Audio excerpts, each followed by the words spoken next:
শ্ৰদ্ধাৰ ৰাইজ আজি আপোনালোকে চাওক যে প্ৰধানমন্ত্ৰী মোদী ডাঙৰীয়া যেতিয়াৰ পৰা ভাৰতৰ প্ৰধানমন্ত্ৰী হ'ল আমাৰ দেশত কিমান পৰিৱৰ্তন হ'ল দেশৰ পৰিৱৰ্তনবিলাকটো আপোনালোকে দেখিছে G20 হ'ল চন্দ্ৰায়ন হ'ল আমাৰ দেশত আজি চাৰিওফালৰ পৰা অৰ্থনৈতিকভাৱে আমাৰ দেশৰ আজি এক বিৰাট উন্নতি হৈছে এসময়ত ব্ৰিটিছে আমাক শাসন কৰিছিল এসময়ত কোৱা গৈছিল যে ব্ৰিটিছ ৰাণীৰ ৰাজত্ব কেতিয়া সূৰ্য ডুব নাযায় তাৰ মানে কৰবাত নহয় গোটেই পৃথিৱীখনতে ৰাণীৰ শাসন চলে কৰবাত নহয় কৰবাত সূৰ্য উদয় হৈয়ে থাকে এতিয়া যদি ভাৰতত ৰাতি হৈছে ৰাতিপুৱা গৈ ইংলেণ্ডত ৰাতিপুৱা হৈছে সূৰ্যটো ৰাণীৰ ৰাজত্বত ৰাণীৰ পুৰা যিমান ডাঙৰ ৰাজ্য আছে ৰাষ্ট্ৰ আছে কৰবাত নহয় কৰবাত সূৰ্য উদয় হৈয়ে থাকে আমাক বহুত দিন পৰাধীন কৰি ৰাখিছিল কিন্তু আজি আমাৰ ভাৰতৰ অৰ্থনীতি পৃথিৱীৰ ভিতৰত 5 নম্বৰ ইংলেণ্ড আমাতকৈ আজি দুখীয়া ৰাষ্ট্ৰত পৰিণত হৈছে ভাৰততকৈ ইংলেণ্ড আজি দুখীয়া ৰাজ্য 2029 চনত চীন আৰু আমেৰিকাৰ পিছতে তৃতীয় অৰ্থনীতি কি হ'ব ভাৰত হ'ব মোদী ডাঙৰীয়াই ভাৰতক আজি তৃতীয় অৰ্থনীতিলৈ লৈ গৈছে আৰু মোদী ডাঙৰীয়াই বিশ্বাস কৰে 2047 চনত আমাৰ দেশৰ স্বাধীনতাৰ যেতিয়া 100 বছৰ হ'ব সেই সময়ত আমাৰ দেশখন পৃথিৱীৰ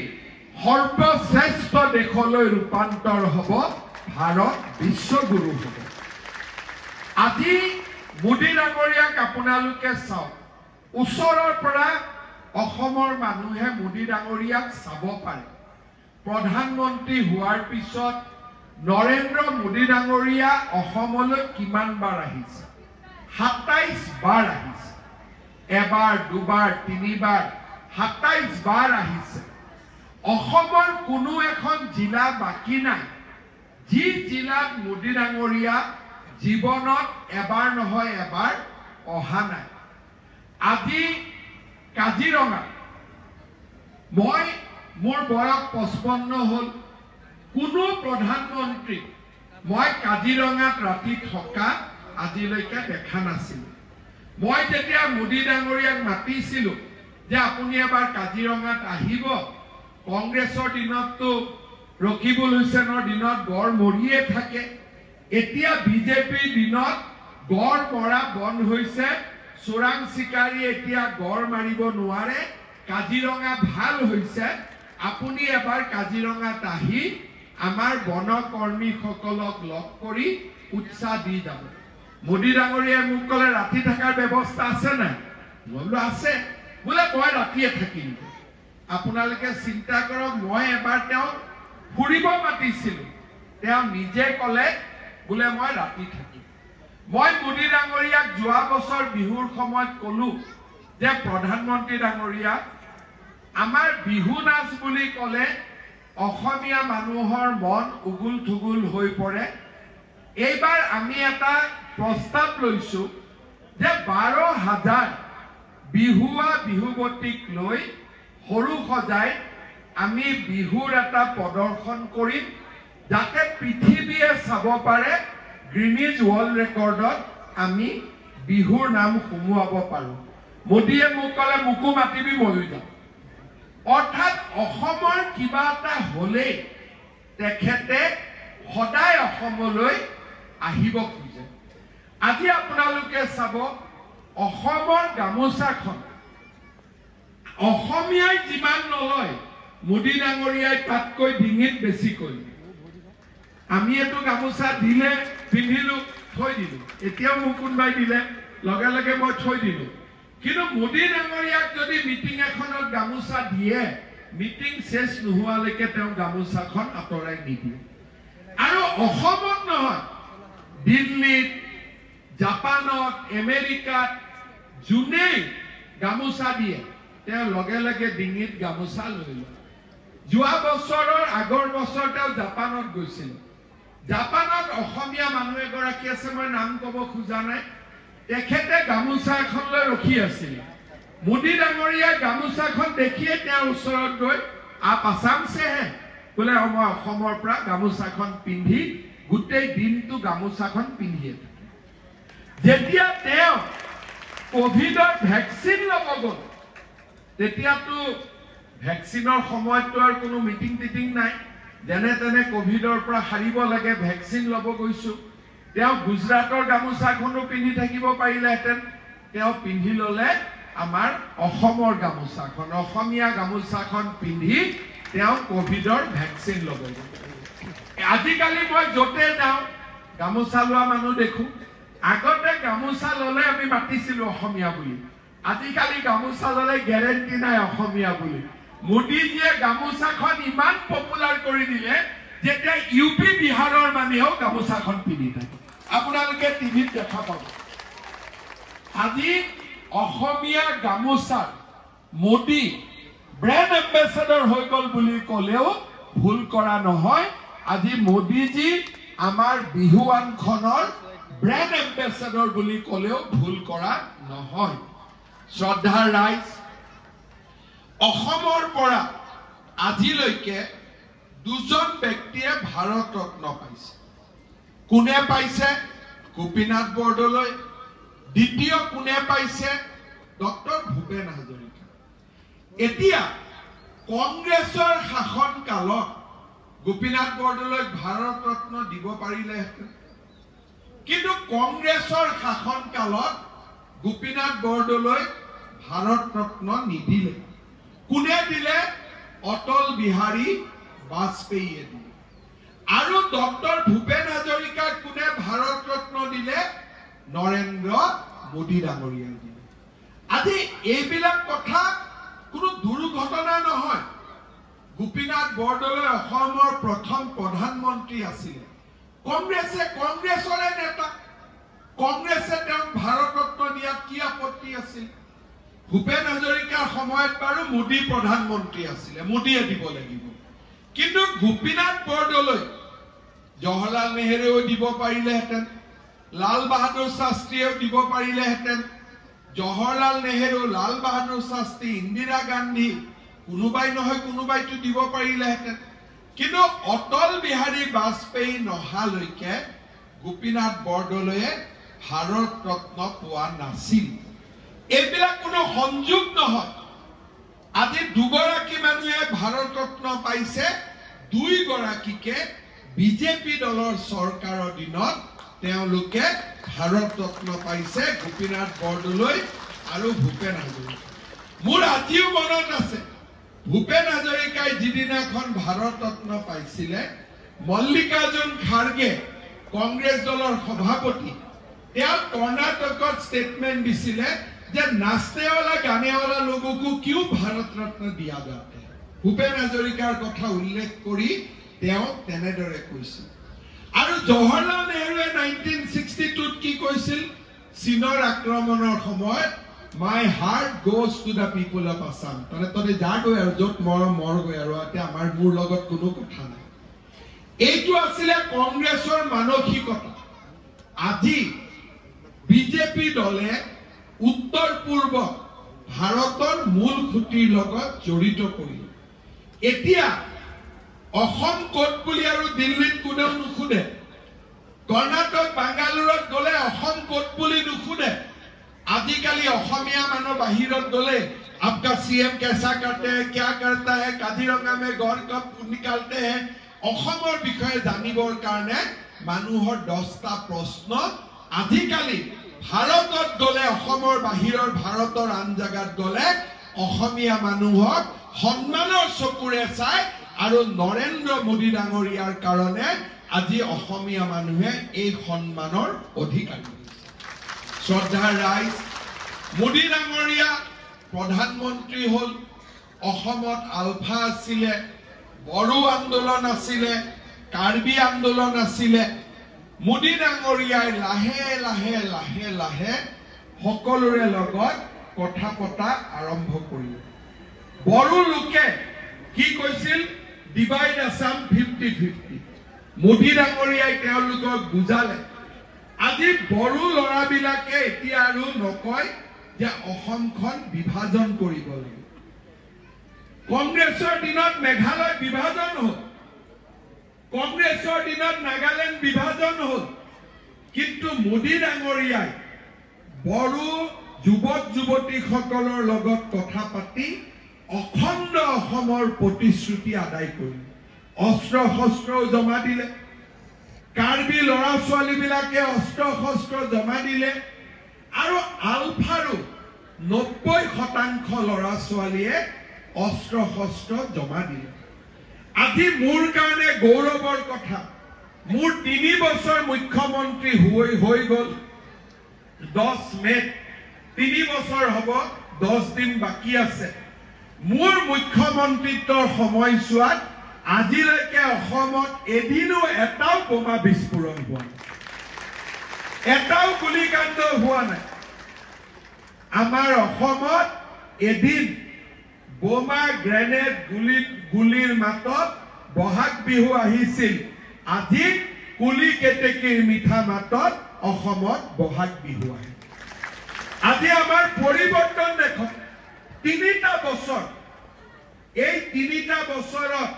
মানুহে পাহৰি গ'ল কংগ্ৰেছৰ দিনত গণেশগুৰি বজাৰত বম ফুটিছিল এতিয়া 3টা বছৰ মই নাজানো আগত কেনেকুৱা হ'ব কিন্তু এই 3টা বছৰত বোমাৰ শব্দও শুনা নাই গুলিৰ শব্দও শুনা নাই আনকি এই যে অসম বন্ধ গুৱাহাটী বন্ধ এইবিলাকো লাহে লাহে নোহোৱা হ'ল আন্দোলন নাই খাটি খোৱা মানুহে আজি কাম কৰিব পাৰে ৰাতি 12টা 12:30 বজাতো যদি ঘৰৰ ল'ৰা বাহিৰত থাকে মাক বাপেকে ভয় নাখায় ম্যাক্সিমাম ভাবিব পাৰে গাড়ী মটৰ কিবা এক্সিডেন্ট হ'ল নেকি কিন্তু কোনেও নাভাবে যে কবাত গুলি ফুটিলে নেকি বম ফুটিলে নেকি মানুহৰ মনৰ পৰা ভয় ভাব আজি আঁতৰি গ'ল আগতে কি আছিল অসমীয়া বঙালী অসমীয়া হিন্দী অসমীয়া মাৰোৱাৰী কত ইয়াত যুঁজ বাগত এতিয়া একো নাই ট্ৰাইবেল নন ট্ৰাইবেল ইছ্যু নোহোৱা হৈ গ'ল এটা বৰ অসম নিৰ্মাণৰ পথ আজি প্ৰশস্ত হ'ল আন্দোলন মুক্ত অসম আমি দেখা পালো হিংসা মুক্ত অসম দেখা পালো ক্লাস 5ত যেতিয়া মই পঢ়িছিলো তেতিয়া 1978 আছিল মই ডাঙৰ হোৱাৰ এই গুটেই পৰিক্ৰমাটোত মই বন্ধ দেখিলো অসম বন্ধ দেখিলো গুৱাহাটী বন্ধ দেখিলো বোমা দেখিলো পিকেটিং দেখিলো লাঠি চাৰ্জ দেখিলো টিয়াৰ গেছ দেখিলো কিন্তু যোৱা 3টা বছৰ অসম শান্তিৰ এক নতুন দ্বীপলৈ পৰিণত হ'ল এটা শান্তিৰ এটা নতুন এটা কবলৈ গলে শান্তি আৰু উন্নয়নৰ এটা নতুন দিগন্তলৈ আজি অসম গতি কৰিল আজি গুৱাহাটীত সব কেনেকৈ কাম হৈছে যেতিয়া কংগ্ৰেছৰ দিনত ভাঙাগড়ত ফ্লাইঅভাৰ হৈছিল কংগ্ৰেছৰ দিনত যেতিয়া গণেশগুৰিত ফ্লাইঅভাৰ হৈছিল তেতিয়া কিমান দিন লাগে এখন ফ্লাইঅভাৰ হতে 7 বছৰ 8 বছৰ লাগে আজি গুটেই নেশনেল হাইৱে 3খনকৈ ফ্লাইঅভাৰ হ'ল গড়চুক বশিষ্ঠ এতিয়া কতো ট্ৰেফিক জাম নাই 2 বছৰৰ ভিতৰত ফ্লাইঅভাৰৰ নিৰ্মাণৰ কাম শেষ হৈ যায় আজি সুপাৰ মাৰ্কেটৰ ফ্লাইঅভাৰ জু ৰোডৰ ফ্লাইঅভাৰ আজি ভৰলুমুখৰ দলং পাণ্ডু মালিগাঁৱত ফ্লাইঅভাৰ কেতিয়ানো আৰম্ভ হ'ল কেতিয়া হ'ল সম্পূৰ্ণ হ'ল মানুহে গমে নাপায় ভৰলুমুখৰ যিদিনাখন দলংখন মই খুলি দিওঁ তেতিয়া মানুহে খুলি এখন দলং কেতিয়া হ'ল কেতিয়া বনি আছিলে মানুহে গমেই নাপায় কেইদিনমানৰ পিছতে গুৱাহাটী আৰু উত্তৰ গুৱাহাটীৰ মাজত সুন্দৰ দলংখন আমি খুলি দিম কোনবাই বম্বেত গৈছে নাই মই নাজানো বম্বেত সি লিংকত যিখন ব্ৰিজ আছে তাতকৈও ধুনীয়া আমাৰ গুৱাহাটী উত্তৰ গুৱাহাটীৰ দলংখন হ'ব আমাৰ ৰাজ্যত পৰিৱৰ্তন আহিব। আজি পানী যোগানৰ সমস্যা, ষ্ট্ৰীট লাইটৰ সমস্যা, লাহে লাহে আমাৰ মহানগৰীখনত পৰিৱৰ্তন আহিব। কংগ্ৰেছৰ দিনত কি আঁচনি আছিলে? ধুতি, লুঙি, সূতা, কম্বল আৰু আঁঠুৱা। ৰাতিপুৱা মই ধুবুৰীত কৈ আহিছিলো, আমাৰ হিন্দু মানুহে পূজা পাতিলে আমি পঞ্চমৃত দিওঁ ভগৱানক, যে পঞ্চমৃত আমি খুৱাওঁ। এতিয়া কংগ্ৰেছৰ পঞ্চামৃত কি আছিলে? ধুতি, লুঙি, সূতা, আঁঠুৱা আৰু কম্বল। আজি আমি কি আনিছো? চৰকাৰী চাকৰি, অৰুণোদয়, কলেজত বিনামূলীয়া নামভৰ্তি, আজি বহুত নতুন ধৰণে আমি অসমখনক আগুৱাই লৈ গৈছো। এইবাৰ আমি সিদ্ধান্ত লৈছো যে আমাৰ যিমান পৰিয়ালৰ ঘৰত ৰেচন কাৰ্ড আছে, প্ৰত্যেকটো পৰিয়ালকে আমি এটাকৈ অৰুণোদয় আঁচনি দিম। অৰ্থাৎ যাৰ ঘৰতে ৰেচন কাৰ্ড আছে, এতিয়া আৰু কাকো ক'ব নালাগে ৰেচন কাৰ্ড আছে যদি অৰুণোদয় পাই যাব। আৰু যাৰ যাৰ ৰেচন কাৰ্ড নাই, আমাৰ কাউন্সিলৰ সকলে সহায় কৰি দিব, আপোনালোকে ৰেচন কাৰ্ড বনাই ল'ব। যাৰ যাৰ আধাৰৰ সমস্যা আছে, আধাৰৰ সমস্যাও 6 মাহৰ ভিতৰত মই শেষ কৰি দিম। আজি আপোনালোকে চিন্তা কৰক, যোৱাবাৰ মই মুখ্যমন্ত্ৰী হোৱাৰ সময়ত কৈছিলো যে 1 লাখ চৰকাৰী চাকৰি দিম। ল'ৰা ছোৱালীয়ে চাকৰি পালে 1 লাখ, দালালে কিন্তু 1 টকাও খাব নোৱাৰিলে। এতিয়া অসমত চাকৰি নামত কোনো দালাল নাই। এইবাৰ মই কি সিদ্ধান্ত লৈছো যে 1 লাখ চাকৰি দিয়া হৈ গ'ল। এই বছৰত মই আৰু 50,000 নতুন চৰকাৰী চাকৰি দিম। এতিয়া চাকৰি দিওঁতে মই নতুন কথা আৰু এটা দেখিলো যে এখন ঘৰতে 2-3টা চাকৰি হয় আৰু কাৰোবাৰ ঘৰত এটাও চাকৰি নাই। সেইকাৰণে এইবাৰ মই কি সিদ্ধান্ত লৈছো যে 50,000 চাকৰি দিওঁতে যাৰ ঘৰত এটাও চাকৰি নাই, তেনেকুৱা কেণ্ডিডেটক আমি 10 নম্বৰ এক্সট্ৰা কৰি দিম, যাতে সকলোৰে ঘৰতে চৰকাৰী চাকৰি হ'ব পাৰে। কোনে আগতে এইবোৰ কথা চিন্তা কৰা নাছিলে? এখন ঘৰত 3টা চাকৰি হোৱাতকৈ 3টা চাকৰি 3টা ঘৰত হওক, 3টা পৰিয়ালৰ লাভ হ'ব। আৰু যিবিলাক ল'ৰা ছোৱালীয়ে চৰকাৰী চাকৰি নাপাব বা চাকৰি কৰিব নোখোজে, তেওঁলোকৰ কাৰণে আমি এটা নতুন আঁচনি আনিছো, আত্মনিৰ্ভৰ অসম। সেই আঁচনিটোৰ অধীনত এজন ডেকা বা ল'ৰা ছোৱালীক ব্যৱসায় বাণিজ্য উদ্যোগ কৰিবৰ কাৰণে চৰকাৰে বেংকৰ পৰা কোনো মৰ্টগেজ নোলোৱাকৈ 2 লাখ টকা আগবঢ়াব। 1 লাখ টকা ঘূৰাই দিব লাগিব, 1 লাখ টকা ঘূৰাই দিব নালাগে। লগত চৰকাৰে আৰু এটা কি আঁচনি আনিছে? লাখপতি বাইদেউ। ইয়াত আপোনালোকে ফৰ্ম ফিল আপ কৰিছে নে নাই? কোনবাই আমাৰ গুৱাহাটীতো আমি লাখপতি বাইদেউ আঁচনি আনিছো। প্ৰথমতে গাঁৱত হ'ল, তাৰপিছত গুৱাহাটীতো ফৰ্ম ফিল আপ কৰিছো। এই লাখপতি বাইদেউ আঁচনিৰ অধীনত আত্মসহায়ক গোটৰ সদস্যসকলেও বেংকৰ একাউণ্টত এই 2 দিনৰ ভিতৰতে 10,000 টকা বেংকৰ একাউণ্টত লাভ কৰিব। এইবাৰ আমি আৰু এটা কাম কৰিছো। আপোনালোকে জানে গোটেই অসমতে বাল্য বিবাহৰ বিৰুদ্ধে আমি এটা ডাঙৰ আন্দোলন থিয় কৰাইছো যে সৰু বয়সত ছোৱালীৰ বিয়া হ'ব নালাগে। ইলেকশ্যন কেম্পেইন মানে ভোটটো আপোনালোকে দিব, কিন্তু ইলেকশ্যন কেম্পেইনতো মই মোৰ মনৰ কথা ৰাইজক কৈছো। এইবাৰ মই ৰাইজক কৈছো যে ৰাইজ, যিমান ল'ৰা ছোৱালীয়ে মেট্ৰিক পাছ কৰিলে, হায়াৰ ছেকেণ্ডাৰী পাছ কৰিলে, এইবাৰ যেন কলেজত এডমিশ্যন লগাই দিয়ে। কলেজত এডমিশন লগাব 15,000 টকা লাগে এইবাৰ অসম চৰকাৰে সিদ্ধান্ত লৈছে যে আমাৰ কলেজত নাম ভৰ্তিৰ কাৰণে এইবাৰ আমি ষ্টুডেণ্টৰ পৰা 1 টকাও নলওঁ আমি বিনা পইচাত নাম ভৰ্তি কৰিম তাৰ লগে লগে ছোৱালীৰ নাম ভৰ্তিৰ কাৰণে বিনা পইচাটো এডমিশন হ'ল কিন্তু কলেজত যেতিয়া ছোৱালী এজনী পঢ়িব হায়াৰ সেকেন্ডাৰীত ছোৱালীজনীয়ে নাম লগালে আমি তাইৰ বেংক একাউণ্টত প্ৰত্যেক বছৰে 10,000 কৰি টকা দিম আৰু যদি ডিগ্ৰীত নাম লগাই 12,500 কৰি পাব আৰু কলেজত ইউনিভাৰ্চিটিত নাম লগালে বিএডত নাম লগালে তাই বছৰি চৰকাৰে 25,000 কৈ টকা দিব তাৰ মানে ছোৱালী বিলাক কম বয়সতে যাতে বিয়া নহয় ছোৱালী বিলাকক মই বিচাৰিছো যে কলেজলৈকে আহক কাৰণ চৰকাৰী চাকৰি 30% ছোৱালীৰ কাৰণে ৰিজাৰ্ভেশ্যন থাকে নাৰ্ছ ধৰি বিভিন্ন প্ৰফেশ্যন আছে এতিয়া আমাৰ জাগিৰোডত সেমি কণ্ডাক্টৰ ইণ্ডাষ্ট্ৰি আহিছে 30,000 ল'ৰা ছোৱালীক আমাক লাগিব চাকৰি দিবৰ কাৰণে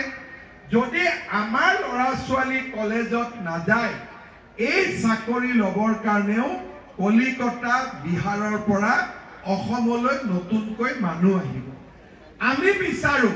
যে আমাৰ ল'ৰা ছোৱালী কলেজলৈকে যাওক আৰু আমাৰ ল'ৰা ছোৱালীয়ে পঢ়ি শুনি শিক্ষিত হওক শ্ৰদ্ধাৰ ৰাইজ আপোনালোকে মোৰ কথাৰ পৰা গম পাইছে যে মই কোনখন অসম বিচাৰো ল'ৰা ছোৱালী শিক্ষিত হওক ল'ৰা ছোৱালী কৰ্মসংস্থাপন হওক অসমত শান্তি প্ৰতিষ্ঠা হওক মহিলাসকলে অৰুণোদয় নামত 12,500 টকা যদি মাহত ঘৰত পায় ঘৰখনে অলপ হলেও আৰ্থিকভাৱে শান্তি আৰু সকাহ পোৱা আৰম্ভ হ'ব মই লুঙি আৰু ধুতি ৰাজনীতি কৰা নাই কংগ্ৰেছে মোক গালিও পাৰে কংগ্ৰেছে মোক বেয়াও পায় কিন্তু মই এটা কথা জানো যে লুঙি আৰু ধুতি ৰাজনীতি কৰিলে অসমৰ উন্নতি নহয় অসমৰ যদি উন্নতি হ'ব লাগে আমি কৰ্মসংস্থাপন আনিব লাগিব মেডিকেল কলেজ কৰিব লাগিব ল'ৰা ছোৱালীক কলেজত পঢ়ুৱাব লাগিব আৰু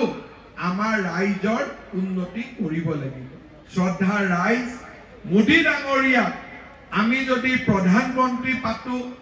মোৰ হাত শক্তিশালী হ'ব মোদী ডাঙৰীয়াই অসমক ভাল পায় মোদী ডাঙৰীয়াৰ পৰা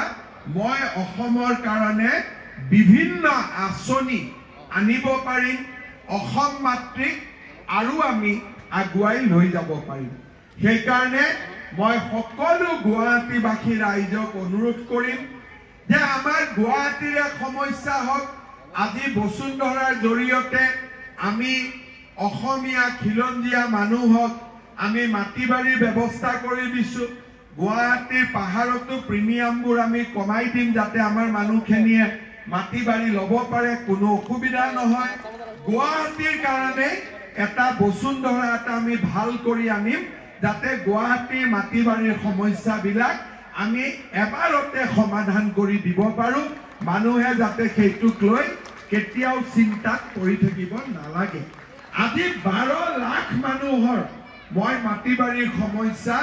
যোৱা 3 বছৰত সমাধান কৰি দিছো কংগ্ৰেছে একো কৰিব পৰা নাছিল আজি আমি ধুতি লুঙিৰ পৰা অসমখনক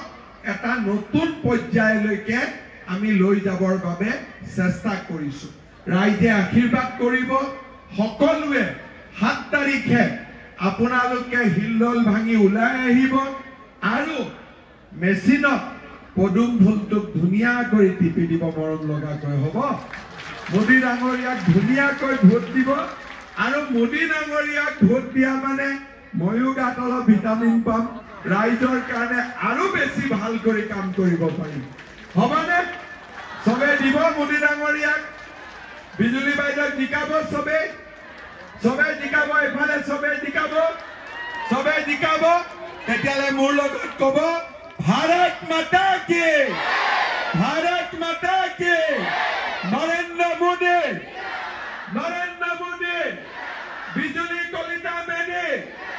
बिजुली कलिता मेदी, अतुल बरा, बीजेपी, बीजेपी, एजीपी। बहुत बहुत धन्यवाद। जय हिंद, वंदे मातरम।